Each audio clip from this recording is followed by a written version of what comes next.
हमारे पास first chapter हम कर चुके हैं, लर्न भी कर लिया, टेस्ट भी हो गया, ठीक है। अब हम कर रहे हैं सेकंड चैप्टर 7th क्लास का, और ये है न्यूट्रिशन इन एनिमल्स। क्या है? Nutrition in animals. इसमें मैं आपको लाइव आने से पहले ये इतना समझा चुकी हूँ कि एनिमल्स जो होते हैं वो हेटेरोट्रॉप्स होते हैं और प्लांट्स जो होते हैं वो ऑटोट्रॉप्स होते हैं। प्लांट्स ऑटोट्रॉप्स इसलिए होते हैं क्योंकि वो अपना खाना, जोर से बोलो, खुद बनाते हैं, क्योंकि वो अपना खाना खुद बना लेते हैं। और एनिमल्स हेटेरोट्रॉप इसलिए होते हैं क्योंकि वो दूसरों के ऊपर अपने खाना के लिए डिपेंड होते हैं। हमने ये भी पता कर लिया कि खाना किसके लिए ज़रूरी है। बॉडी की ग्रोथ के लिए ज़रूरी है, बॉडी को एनर्जी के लिए, काम करने के लिए ज़रूरी है, ठीक है। तो न्यूट्रिशन इसलिए ज़रूरी है। न्यूट्रिशन फूड में क्या क्या होता है, वो 6 कंपोनेंट्स हैं, वो मैं आपको बता चुकी हूँ। कौन कौन से हैं? प्रोटीन, विटामिन्स, मिनरल्स, ठीक है, minerals, fats, carbohydrates, roughage. Is it okay? तो ये कह रहे हैं कार्बोहाइड्रेट जो होता है ना वो कॉम्प्लेक्स फूड होता है और उसको तोड़ करके सिंपल में लाना बहुत ज़रूरी होता है। और उसकी सिंपलेस्ट फॉर्म जो है वो कैसे आती है? फूड को डाइजेस्ट करके। तो डाइजेशन क्या होती है? The break down of the complex food into simpler. तो कॉम्प्लेक्स क्या है? जितना भी फूड हम ले रहे हैं, या वो फैट की फॉर्म में है, या कार्बोहाइड्रेट्स की फॉर्म में, या प्रोटीन, ये सारी कॉम्प्लेक्स फॉर्म है फूड की। और इनकी सिंपल फॉर्म क्या है? प्रोटीन की simplest form amino acid, fat की सिंपल फॉर्म फैटी एसिड्स। और बताना है मुझे मैं क्या बोल रही हूँ। फैट की सिंपल फॉर्म फैटी एसिड्स, ठीक है, और ग्लिसरॉल, 2 है, फैटी एसिड्स और ग्लिसरॉल। और कार्बोहाइड्रेट की सिंपलेस्ट फॉर्म ग्लूकोज। याद रहेगा? बोलो। फैट की है fatty acid, fatty FATTY, fatty acid, and carbohydrate की है ग्लूकोज। और कार्बोहाइड्रेट की ग्लूकोज। हाँ, और बताओ। प्रोटीन की एमिनो एसिड्स। यहाँ लिख दी मैंने, ये याद कर लेनी है। ओके, चलो।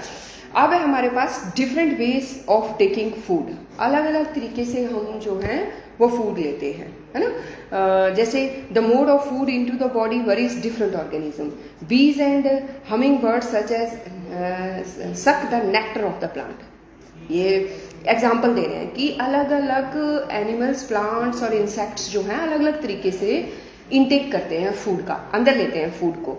जैसे कि हमिंग बर्ड जो आवाज़ निकालते हैं, हमिंग बर्ड्स और बीज वगैरह, ये तो नेक्टर लेते हैं। प्लांट का क्या लेते हैं? नेक्टर लेते हैं। और इन्फेंट क्या होता है? बच्चे। इन्फेंट क्या होता है? बच्चे। तो ये नया शब्द है आपके लिए, इन्फेंट, जो छोटे छोटे बच्चे होते हैं। और प्रोजेनी, एक ही मतलब है, दोनों का एक ही मतलब है, प्रोजेनी और इन्फेंट। पूछूंगी मैं, ठीक है। तो infants of the human and many other animals feed on mother's milk. बहुत सारे एनिमल्स के बच्चे, इन्फेंट मतलब बच्चे, और प्रोजेनी मतलब बच्चे, इन्फेंट मतलब बच्चे, प्रोजेनी मतलब बच्चे। तो इन्फेंट और प्रोजेनी एक ही बात है। और वो ह्यूमन बीइंग के इन्फेंट और कुछ और एनिमल्स के बच्चे, जैसे कि गाय के बच्चे, जैसे कि जितने भी मैमल्स हैं, जैसे बकरी के बच्चे, वो सारे क्या पीते हैं? मदर्स मिल्क पीते हैं, ठीक है। तो snake like the python swallow the animals they prey upon. तो क्या करते हैं वो स्नेक्स जो है वो एनिमल्स को ही स्वेलो कर जाते हैं, पूरी तरह से अपने अंदर ले लेंगे, धीरे धीरे उसको डाइजेस्ट करेंगे। सम एक्वाटिक, और जो एक्वाटिक जो पानी में रहने वाले हैं, वो टाइनी फूड पार्टिकल्स जो वहाँ फ्लोट कर रहे होते हैं पानी में, उनको फीड कर लेते हैं। तो हमने देखा कि किस तरह से हनी बीज नेक्टर लेती हैं अपना ग्रोथ के लिए और एनर्जी के लिए, और किस तरह से ह्यूमन बीइंग के बच्चे जो हैं, और या फिर मैमल्स के बच्चे जो हैं, वो दूध पीते हैं अपनी एनर्जी के लिए, और किस तरह से स्नेक्स जो हैं वो अपने प्रे को एंगल्फ कर लेते हैं, स्वेलो कर लेते हैं, उसके बाद डाइजेस्ट, और किस तरह से पानी में रहने वाले एनिमल्स उस पर जो फ्लोट कर रहा होता है उनके ऊपर फीड करते हैं। सही है। तो ये है क्वेश्चन, यहाँ क्वेश्चन बनता है। देखो क्वेश्चन कितने बने आपके। पहला क्वेश्चन ये बना कि न्यूट्रिशन फोटोसिंथेसिस क्या होती है। पहला पहला क्वेश्चन। दूसरा क्वेश्चन ये बना कि न्यूट्रिशन किस लिए चाहिए, है ना। तीसरा क्वेश्चन ये बना कि फूड के डिफरेंट कंपोनेंट्स क्या हैं। चौथा क्वेश्चन ये बना कि कार्बोहाइड्रेट जब टूटता है तो मतलब डिफरेंट फॉर्म्स मैंने बता दी टूट के क्या है। डाइजेशन क्या होता है ये बता दिया। अलग अलग एनिमल्स किस तरह से अलग अलग चीज के ऊपर डिपेंडेंट है।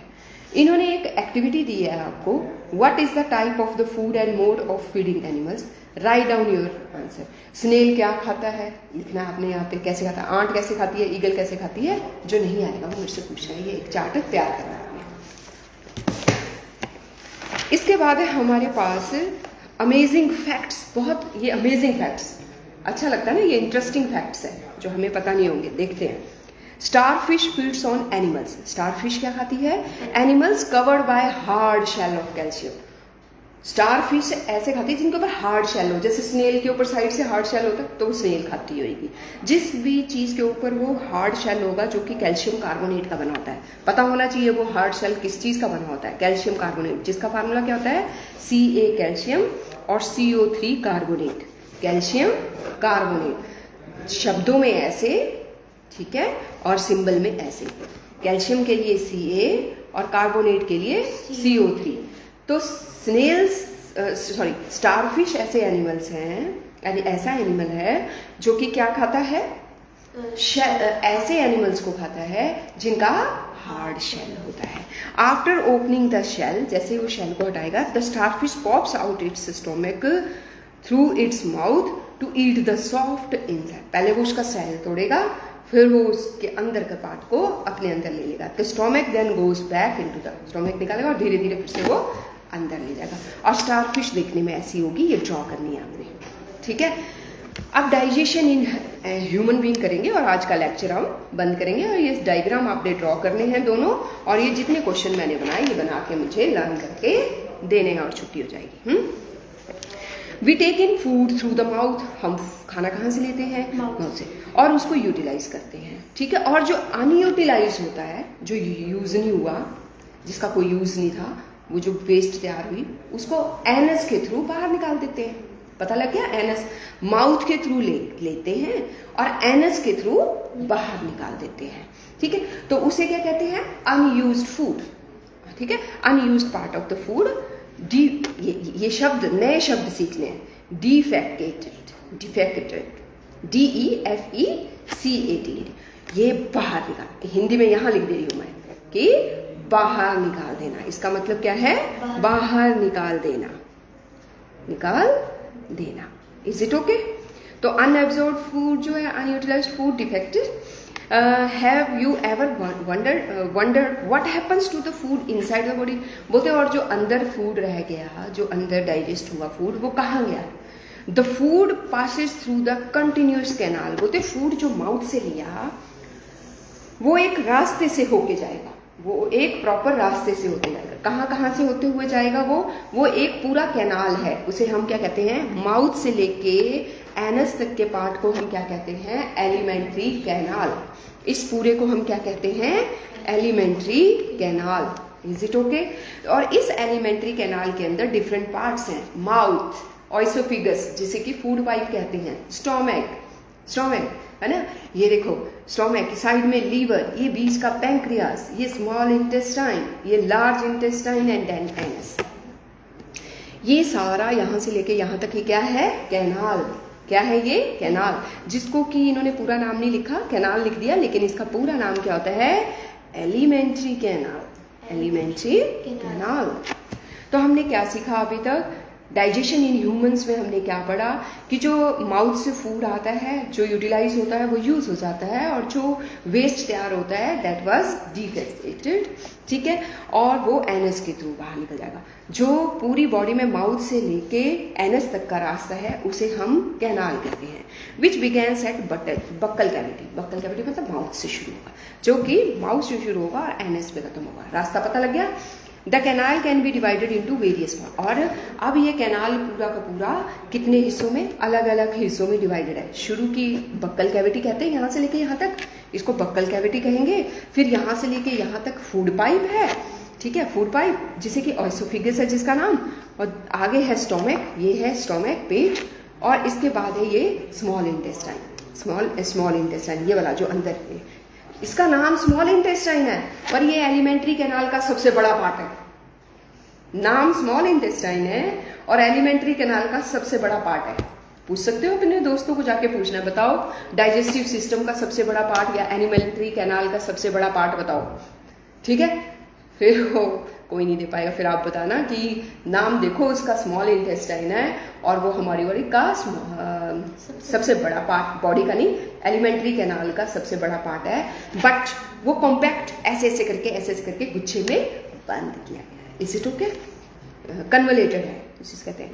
इसके बाद लार्ज इंटेस्टाइन, स्मॉल के बाद लार्ज इंटेस्टाइन, और इसकी एंडिंग जो है वो रेक्टम, स्मॉल इंटेस्टाइन, और जो स्मॉल इंटेस्टाइन का लास्ट पार्ट है उसे रेक्टम कहते हैं। ये देखो ये रेक्टम है, ये वाला ये रेक्टम है, और इसके बाद ये एनस है। ये क्या है? एनस है। Is it okay? तो ये स्मॉल इंटेस्टाइन और ये क्या है? लार्ज इंटेस्टाइन का लास्ट पार्ट को रेक्टम, ये लार्ज इंटेस्टाइन, ये ऐसे करके यहाँ तक, और इसका ये जो लास्ट पार्ट है ये रेक्टम, और इसके जो लास्ट में ओपनिंग है वो एनस। पूरी बात समझ आ गई? तो दीज पार्ट्स टुगेदर, ये सारे पार्ट इकट्ठे मिलके क्या बनाते हैं? Alimentary canal. Is it okay? तो यहीं तक मुझे लगता है आपसे हो पाएगा। कल हम पढ़ेंगे कि कैसे कैसे ये काम करता है। आज आप इसको ड्रॉ करोगे, इसके पार्ट्स के नाम याद करोगे। अनडाइजेस्टेड फूड को क्या कहते हैं, इन्फेंट, प्रोजेनी, स्टारफिश, ये सारे शब्दों को क्लियर करोगे आज आप। और कल हम करेंगे, 4 दिन लगेंगे इस चैप्टर को, 3-4 दिन, ठीक है। और ठीक है, तो यहाँ तक सारा ये डायग्राम ड्रॉ होना चाहिए बिल्कुल सुंदर पेंसिल से, ठीक है। और ये लर्न होना चाहिए, जो भी पूछूं यहाँ तक आना चाहिए। 10th क्लास को भेजो मेरे पास। चलो,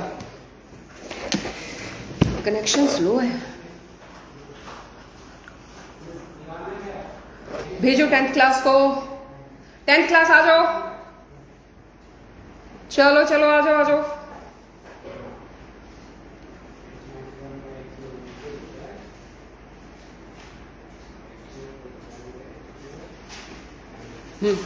लगाओ कुछ सुलो।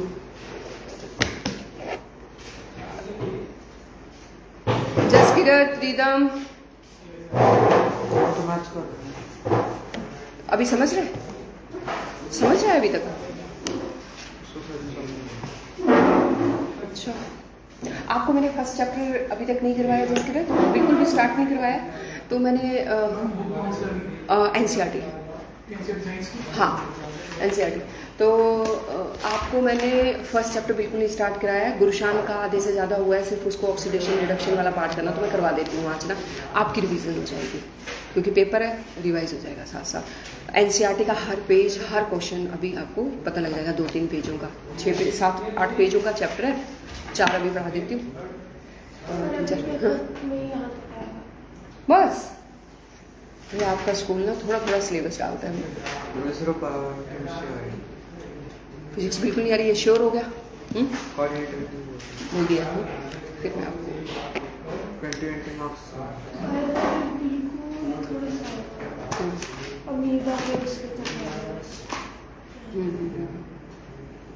आ जाओ। टूटा तो नहीं हुआ बेटा ये? नहीं, बट आप नहीं आओगे, मैं ही आऊँगी इसमें। सब डरते हो आप लोग सोशल मीडिया में आने से, हैं? लगता है कि देख सोशल मीडिया में देख के हमें हीरोइन बना दे, हैं? तुम बहुत दिन वेस्ट कर दिए। चल, ध्यान से सुनोगे तो हो जाएगा। पकड़ दिए, पेन दोगे? चैप्टर का नाम है केमिकल रिएक्शंस एंड इक्वेशंस, ठीक है। Chemical reactions and equations. Consider the following situation of the daily life and think what happens when. बोलते आप अपनी लाइफ, अपनी डेली लाइफ की ये कंडीशंस उठाओ और सोचो कि आप ये होता क्या है, ये कैसे हुआ, सोचो। बोलते आपने गर्मियों में दूध बाहर रखा और वो क्या हो गया? हार्ड हो गया। वो क्या हो गया? हार्ड हो गया। होता है? मतलब सुबह मैंने दूध लिया, 7 बजे मैं दूध लेके आई और मैंने उस दूध को अभी तक ना उबाला उसको मैंने, और अभी तक बाहर ही रहने दिया। अभी गर्मियों में, जून के महीने में, मई 15 के बाद उसको बाहर किया, वो शाम तक जम जाएगा बिना जाग लगाए, बिना जाग लगाए वो हार्ड हो जाएगा गर्मियों में। Is it okay? बॉईल भी किया था मैंने, बॉईल करने का असर सिर्फ 5-6 घंटे रहेगा, 6 घंटे के बाद वो धीरे धीरे जमना शुरू हो जाएगा। होता है ऐसा गर्मियों में, कभी ऑब्जर्व करना। तो ये फर्स्ट दिया था कि रूम टेम्परेचर पे रखा था, फिर भी वो क्या हो गया, लेफ्ट ओवर रह गया, फ्रिज में नहीं रखा, वो क्या हो गया, हार्ड हो गया, स्टेट चेंज हो गई। स्टेट चेंज हो गई जिस चीज की, बड़े बड़े समझ लो उसमें क्या हुआ है, केमिकल रिएक्शन। क्या हुआ है? Chemical reaction. आयरन था बाहर, उसके ऊपर आपने पेंट नहीं किया था, रस्ट, क्या हुआ, केमिकल रिएक्शन। क्या हुआ? Chemical reaction. एनवायरनमेंट का कोई भी केमिकल आके उसके ऊपर इफेक्ट कर गया, that can be oxygen, that can be carbon dioxide, that can be water, दोनों मिलके एनवायरनमेंट में बहुत कुछ है, डस्ट पार्टिकल, ठीक है। वैसे ही ग्रेप्स पड़े हुए थे बाहर, आपने उठाए नहीं 2 दिन, और वो क्या हो गए, फर्मेंट। इसका मतलब क्या हुआ, केमिकल रिएक्शन। क्या हुआ? Chemical reaction. ये दीज आर द क्वेश्चन आ सकता है, give examples of the chemical reaction from your daily life. दे दोगे? 3 तो मैं दे चुकी। अब दे रही हूँ फूड जो आप कुक करते हो, कुकर लिया आपने, सब कुछ तड़का लगाया, बंद किया, अंदर क्या हो गया उसमें, केमिकल रिएक्शन, हीट ने उसको केमिकली उसके साथ रिएक्ट हो गया। इसके बाद फूड आपकी बॉडी में गया और वो क्या हो गया, डाइजेस्ट अपने आप, इसका केमिकल चेंज हो गया। प्रोटीन गया था और वो एमिनो एसिड बन गया, फैट गया था और वो फैटी एसिड बन गया, कार्बोहाइड्रेट गया था और वो ग्लूकोज बन गया, केमिकल रिएक्शन हो गया बॉडी के अंदर डाइजेशन के दौरान। ये सारी बातें जो हैं हमारी डेली लाइफ में से उठाई गई हैं और शो किया गया कि देखो इनमें स्टेट चेंज हुई है, या कलर चेंज हो, या गैस इवॉल्व होने लग पड़े बड़े बड़े, या स्टेट चेंज हो जाए बड़े बड़े, या कलर चेंज हो जाए बड़े बड़े, या गैस इवॉल्व हो जाए। तो ये सारी बातें आपको बताती हैं कि उस चीज में केमिकल रिएक्शन हो रहा है। और जब हम रेस्पायर करते हैं तब भी केमिकल रिएक्शन है। We breathe, that is not chemical reaction, because breath involves only intake of oxygen. Breath involves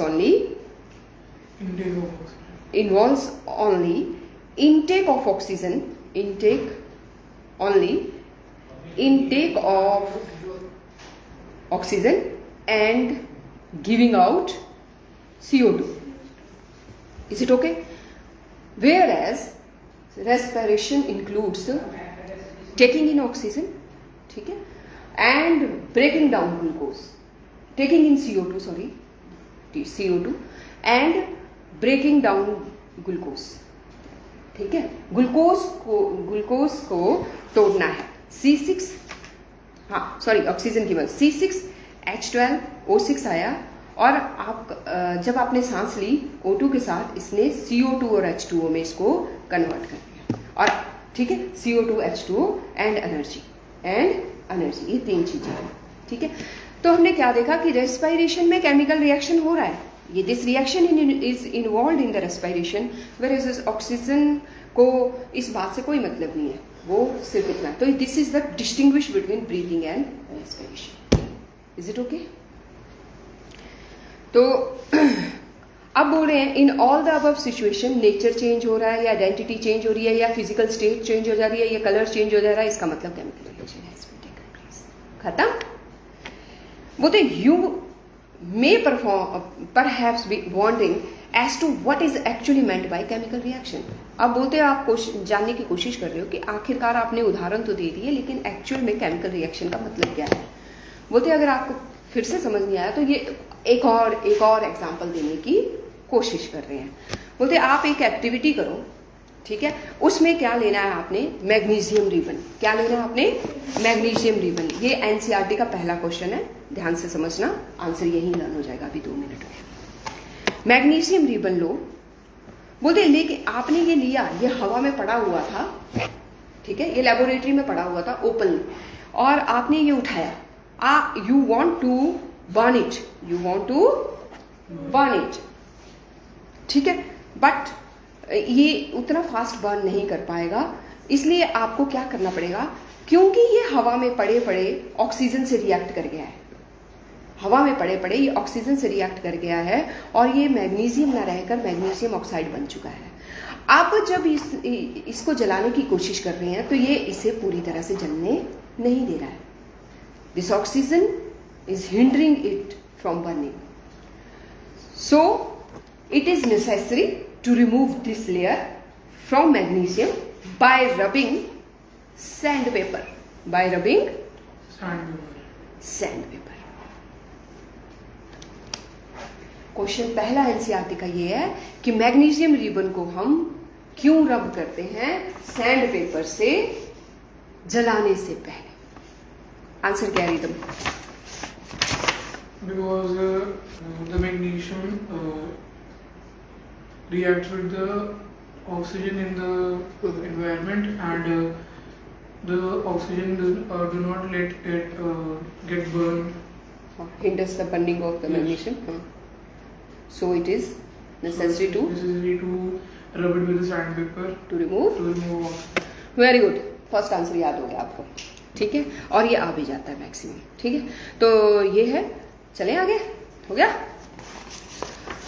अब इन्होंने दिया एक और रिएक्शन दिया हमारे पास, तो ये क्लियर हो गया फर्स्ट पेज, कोई भी क्वेश्चन आपके रेडी हो गए वहां से, ठीक है। अब है हमारे पास मैग्नीशियम रिबन जब जलता है तो कौन सी फ्लेम, जैसे कई ब्लू फ्लेम में जलते हैं, कई ग्रीन में जलते हैं, तो वो व्हाइट फ्लेम में जलता है। और लास्ट में छोड़ता क्या है? ये बोर्ड है, और बोर्ड जो है सीधे क्वेश्चन नहीं डालता, बीच में से घुमा घुमा के बीच में से लाइनों से खोजेगा। नहीं बॉस, ठीक है। तो क्या है कि मैग्नीशियम रिबन जलता है तो क्या कौन से कलर में, ये वो जरूरी की रिएक्शन ही दे, और बाद में वो कौन सी कलर में छोड़ता है, ऐश कौन से कलर में छोड़ता है? व्हाइट। व्हाइट डेजलिंग फ्लेम में ही जलेगा और व्हाइट पाउडर ही पीछे छोड़ेगा। Is it okay? हाँ, करवाया था आपके सर ने, खुद ही कर लिया था, ले आए लेबोरेटरी से ले आए, और अपने घर में 10th में थे जब ये, तो इन्होंने वो बस उसको एक्सपेरिमेंट के लिए उसको लगाई आग, वो जलता गया, पूरा घर जला दिया था इन्होंने 10th में ले तो ठीक है। तो ये हो गया। इसके बाद है हमारे पास ये रिएक्शन, हमने पहला इसका रिएक्शन किया। अब दूसरा है हमारे पास लेड नाइट्रेट। क्या है? Lead nitrate. अब लेड का फार्मूला क्या होता है? Pb, ठीक है, NO3 twice. Is it okay? PbNO3, और क्या होता है, किसके साथ रिएक्ट? एक टेस्ट ट्यूब लेनी है जिसमें हमने PbNO3 और साथ में क्या लेना है? Ki। क्या लेना है? Ki। इसे क्या कहते हैं? Potassium iodide. पोटाशियम के लिए क्या सिंबल है? K, और आयोडीन के लिए, ठीक है, तो पोटाशियम आयोडाइड। एक टेस्ट बोलते, एक टेस्ट ट्यूब लो, पहले उसमें ये डालो और फिर इसमें ये भी मिक्स कर दो। तो ये क्या है? लेड। लेड का सिंबल Pb और NO3 का नाइट्रेट। हो गया? ठीक है, ऑन द स्पॉट याद हो जाता है, ध्यान नहीं हो तो, ठीक है। ये हो गया। इसके बाद क्या है? Pb चला गया I के साथ, डबल डिस्प्लेसमेंट रिएक्शन, और K आ गया NO3 के साथ। Is it okay? तो क्या बन गया रिएक्शन? PbI प्लस KNO3, ठीक है। इसको बैलेंस कर लेना है, ठीक है। KNO3 है, ये ऐसे ही है, PbI KNO3। Is it okay? ये क्या हो गया? डबल डिस्प्लेसमेंट रिएक्शन, क्योंकि दो चीजें इधर उधर गई है ना, आगे हम इसके बारे में स्टडी करेंगे। Is it okay? ये रिएक्शन समझ आ गया? बाद में याद करके मुझे लिख के देना है। 2 रिएक्शन कर लिए हमने इस बुक के, केमिकल रिएक्शन में है ना चैप्टर का नाम। दूसरा आ गया, एक एक्टिविटी और कर रहे हैं, बोलते हैं क्या करो, जिंक के क्या लेने हैं? ग्रैनुअल्स। क्या लेने हैं? एक मुझे आंसर चाहिए आपसे, मैं ये करवा चुकी हूँ आपको चैप्टर। जिंक के क्या लेने हैं हमें? ग्रैनुअल्स। और ग्रैनुअल्स क्या होते हैं? टुकड़े, ठीक है, छोटे छोटे टुकड़े। तो जिंक के ग्रैनुअल्स मतलब जिंक ले लिया, टेस्ट ट्यूब में जिंक ले लिया, कॉनिकल फ्लास्क के अंदर, ये है कॉनिकल फ्लास्क, और ये है जिंक ग्रैनुअल्स, ये दिख रहे हैं छोटे छोटे टुकड़े, ये ले लिए। और इसमें डालना है हमें डाइल्यूट सल्फ्यूरिक एसिड। डाइल्यूट मतलब पानी वाला, कंसंट्रेटेड नहीं है जिससे जली जाए, ठीक है। क्या है? थोड़ा उसमें पानी ऐड है उस एसिड में। तो ये क्या होगा? डाइल्यूट H2 H2SO4 हो गया, डाइल्यूट H2SO4। तो zinc plus dilute H2SO4, is it okay? अब ये क्या होगा, सिंगल डिस्प्लेसमेंट ZnSO4, ZnSO4, और यहां ये क्या रहेगी H2, उसको कर लो अलग, हाइड्रोजन गैस कर लोगे। ये था हमारा तीसरा रिएक्शन कि जिंक में डाला H2SO4 और ये ZnSO4 बना और H2 हो गया अलग, ठीक है। एंड ये हो गया हमारा तीसरा रिएक्शन। अब क्वेश्चन ऐसे आएगा कि भाई जिंक जो है H2SO4 के साथ रिएक्ट किया तो कौन सी गैस रिलीज हुई, कौन सी कैसे पता लगाओगे, ये क्वेश्चन है। How can you prove that the hydrogen gas is released? हाँ नहीं, आप बोलोगे कि वो जो गैस निकली है मैंने उसको माचिस से जलाया तो उसमें से पॉपअप साउंड निकली। उससे कौन सी साउंड निकली, जैसे पॉपअप होते हैं उस तरह की साउंड निकली। And this proves that and popup sound on burning gives, कौन सी गैस देती है, ठीक है। अब मैं यहां तक पढ़ाऊंगी और पूछूंगी मैंने क्या पढ़ाया, ठीक है। ये हो गए हमारे 3 रिएक्शन हो गए। फ्रॉम द अबव एक्टिविटी, हमने ये एक्टिविटी की, हमने ये एक्टिविटी की, हमने मैग्नीशियम की एक्टिविटी की। इन एक्टिविटीज से हमें क्या देखने को मिला, what you observe from it, कि केमिकल रिएक्शन किस तरह से हो रहे हैं। बोलते केमिकल रिएक्शन 4 बातों से आप पता लगा सकते हैं कि केमिकल रिएक्शन हुआ है। या स्टेट चेंज हो गई, चेंज इन द स्टेट, या कलर चेंज हो रहा है बोलते, या गैस निकलने लग पड़ रही है, गैस निकल रही है, या गैस, या टेम्परेचर चेंज हो रहा है, गर्म ठंडा। तो ये बातें आपको बता देंगी, ये 4 बातें कि केमिकल रिएक्शन। तो क्वेश्चन बन गया कि कौन सी बातें हैं, खत्म। बताओ मैंने अभी तक क्या क्या पढ़ाया, जसकिरत? सबसे पहले आपने डेली लाइफ में से एग्जांपल्स दिए कि कहाँ पर केमिकल रिएक्शंस हो रही है। उसके बाद 3 एक्टिविटीज कराई पायस थोड़ी बायो भी कर लो बेटा, जिसके अंदर केमिकल रिएक्शंस हो रहे थे। और आपने हमें केमिकल इक्वेशंस भी दिखाई कि कैसे वो डिस्प्लेसमेंट हो रही है। कौन सी बेटा? पहले तो सेकंड एक्टिविटी में डबल डिस्प्लेसमेंट हुई थी, और फिर जो थर्ड थी जो जिसमें जिंक ग्रेन्यूल्स नहीं थे, उसमें क्या डाला था जिंक ग्रैन्युअल्स के अंदर, हमने क्या डाला?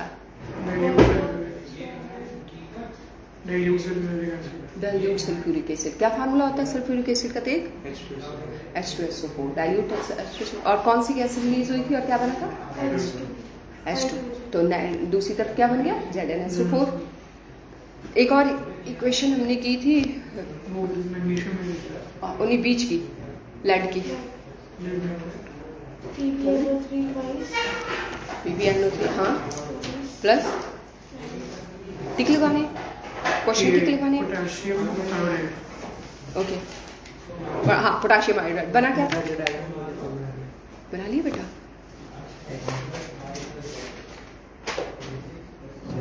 Very good. देना, मैं टिक, वो बुक लाओ, मैं टिक लगा दूँ। ये नहीं, ये खोलो इसको रखो अपने पास। PBI plus KNO3, PBI ठीक है। अब हम करेंगे केमिकल इक्वेशन। अगर ये एक केमिकल इक्वेशन है, ये एक केमिकल इक्वेशन है, मुझे बताओ अगर आपसे कोई पूछे give the definition of chemical equation, क्या आप इसको देख के डेफिनेशन बना सकते हो? आप में से कोई जल्दी दो बेटा। देवजोत को भी बोलो, मैंने बायो का 2 पेज याद करने हैं।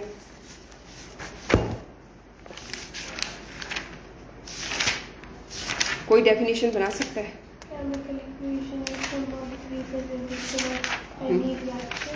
बेटा पेन दोगे? देख लगाओ। हैं? Chemical equation is the equation of chemical symbols or any chemical reaction. When an element or a compound reacts with another element or a compound to form a new compound. It's called a chemical. क्या मैंने आपको ये नहीं सिखाया था कि बीच में वो एरो होता है, reactant side, LHS side, RHS side, कुछ ऐसा करवाया था इसकी डेफिनेशन मैंने, हैं? करवाया था? तो बताओ फिर।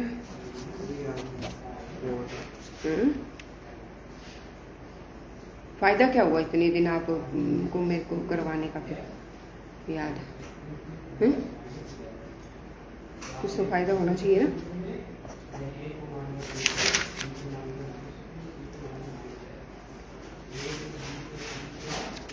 ये लास्ट क्वेश्चन है ना, सी, ये वाला भी है। बस इतना करो, कर लेना जल्दी से, इजी है, हैं? ये लो, देवजोत को बोलना कि वो बायो के 2 पेज वो अगले करे याद।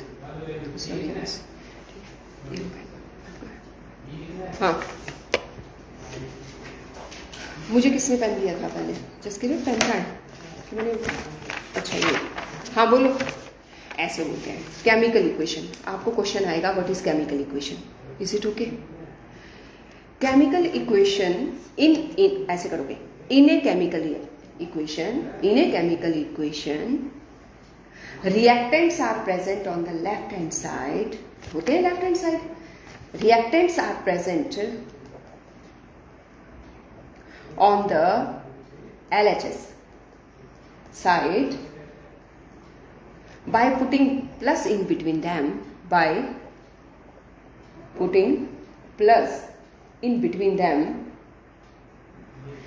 and products are present On the right hand side. on the RHS right hand side, and in between reactant and products there is a arrow. Reactants and products there is a arrow. देख के बोल सकते थे ना, अगर कोई अंदाजे से बोलता तो बोल सकते थे हम ये सब कुछ ना, ठीक है। And this equation can be written in symbolic form or in word form. For example, magnesium, MAGNESIUM, magnesium plus OXYGEN, oxygen, gives magnesium. This is a word equation.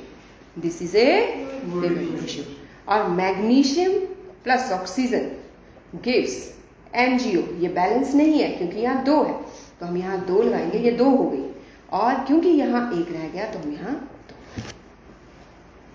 यहाँ से लेके यहाँ तक का काम मैं ओवर कर चुकी हूँ, ये खत्म हो गया इन बातों में। Is it okay?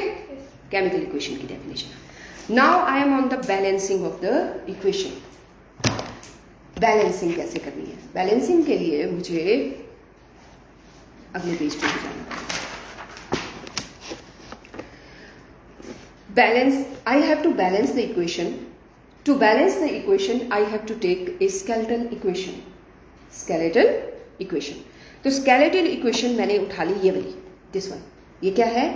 Fe plus H2O gives Fe3O4 plus H2. ये है skeletal equation जो मुझे पेपर में आ गई। मुझे पेपर में ये दे दी गई और इसे कहा कि बैलेंस करो, ठीक है। और सबसे पहले मैंने ये लिख ली, उसके बाद मैंने तीन रो बना दी। सबसे पहले मैंने क्या डाला? एलिमेंट। फिर मैंने डाले number of atoms on LHS side, इस एलिमेंट के एटम LHS साइड कितने हैं। फिर मैंने डाले number of atom on RHS side,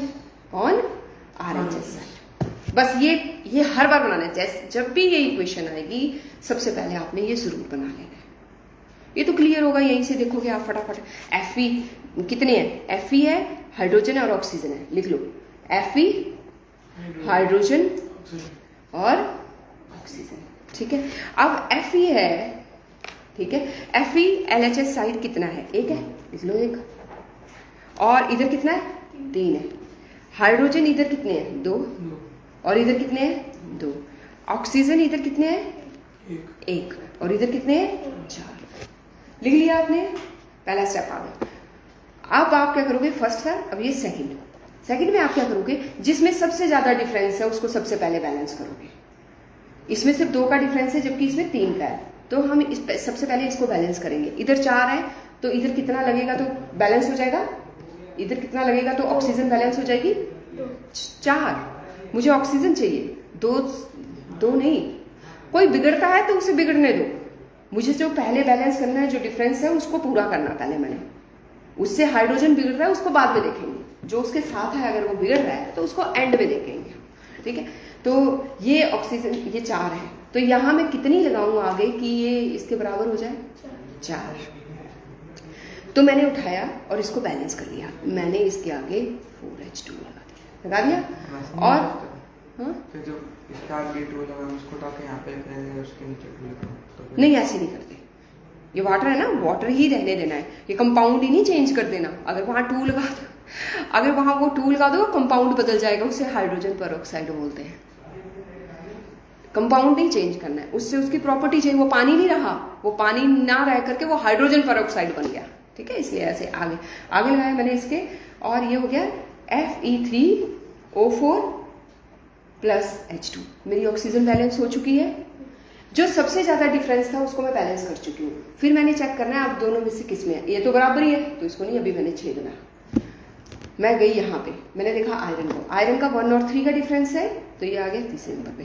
तो ये आयरन, ठीक है, ये है आयरन, और आयरन को मैंने पूरा कर लिया। यहाँ 3 था, यहाँ 1 था, मैंने आगे 3 लगाए, हो गया मेरा ये भी बैलेंस हो गया। Yes. Fe3O4 plus H2। गड़बड़ क्या है, क्या गड़बड़ रहेगी? हाइड्रोजन बैलेंस नहीं है, तो हाइड्रोजन तो है ही अकेला, इसकी मर्जी, जितने मर्जी आगे लगाओ तो बैलेंस हो जाएगा लगा करके। तो 4th इक्वेशन में जो बिगड़ा था मैंने उसे संवार लिया। 4H2O Fe3O4, ये 4 है H2, तो 8 चाहिए, तो इधर 2 है तो आगे मैं 4 लगाऊंगी तो 8 हो जाएंगे, तो मैंने 4 लगाया और ये हो गया। देखो सब बैलेंस है, यहाँ 3 है, चेक करना एंड में, यहाँ 3 है, यहाँ 3 है, Fe 4H2 oxygen 4 balance. Is it okay? तो आज आपने बैलेंसिंग जितनी भी आपके आगे आती जाती हैं उनको बैलेंस करना सीखो, जो भी है सबको बैलेंस करना सीखो, ठीक है। जैसे ये है, इसको देखो, इसको देखो, इसको बैलेंस करो। ये इक्वेशन पेपर में ये जो इक्वेशन है सनलाइट की, इसमें से ऐसे क्वेश्चन आ जाते हैं, कितने मॉलिक्यूल ऑफ वाटर यूज होते हैं फोटोसिंथेसिस के दौरान, कितने मॉलिक्यूल ऑफ ऑक्सीजन निकलते हैं फोटोसिंथेसिस के दौरान, ऐसे क्वेश्चन आते हैं।